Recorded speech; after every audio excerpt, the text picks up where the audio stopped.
Alors dans cet exercice, qu'est-ce qu'on dit? La parabole ci-dessous, tracée dans un repère orthonormé, représente une fonction polynôme du second degré f, bien entendu. Utilisez le graphique pour déterminer la forme factorisée de f de x. Alors là, pourquoi on nous suggère d'utiliser la forme factorisée? Bien, vous voyez ici, on peut difficilement lire avec précision les coordonnées du sommet. Donc on ne va pas pouvoir lire le alpha et le bêta, utiliser la forme canonique. Par contre, on voit très bien, là c'est clairement, c'est explicite sur ce schéma, que la fonction s'annule en moins 1 et 6, qui sont donc les racines de notre fonction f. Et on sait que si une fonction du secret admet 2 racines, alors elle est factorisable,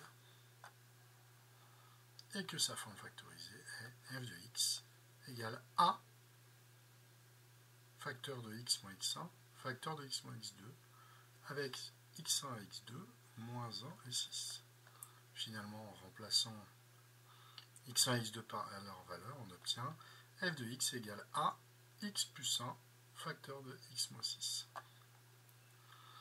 Bon, on a toujours une indétermination sur le coefficient a, et comme d'habitude, puisque là on a déjà exploité les 2 racines, on va être obligé d'aller lire une autre valeur explicite sur la courbe, et on voit ici qu'on a la courbe passe par 2 points de la grille, donc on va facilement avoir f de 2 égale f de 3 égale 9.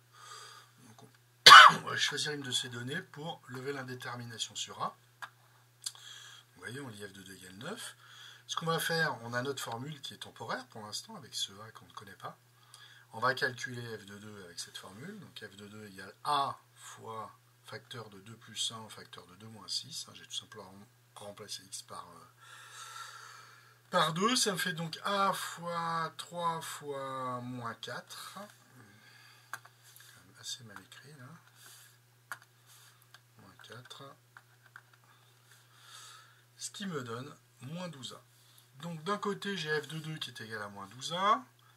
Par lecture graphique, j'avais f de 2 qui était égal à 9. Donc forcément, moins 12a égale 9. A égale 9 sur moins 12. Je vais simplifier le haut et le bas par 4. Et le moins passe devant la fraction, ce qui me donne moins 3 quarts.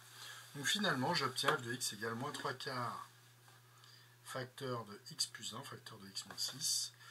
Et évidemment, je vais me servir de la deuxième donnée lue sur le graphique, c'est-à-dire l'image de 3, pour faire mon contrôle. Donc là, je vais calculer f de 3, ça fait moins 3 quarts facteur de, je remplace x par 3, 3 plus 1, facteur de 3 moins 6, moins 3 quarts fois 4 fois moins 3. Hein. Ici, vous avez 4 et 4 au numérateur, moins 3 fois moins 3, ça vous donne 9, ce qui correspond à la lecture graphique. Donc là, vous avez la forme canonique, et en plus vous l'avez contrôlée. La forme canonique, pardon, la forme factorisée, et vous l'avez contrôlée.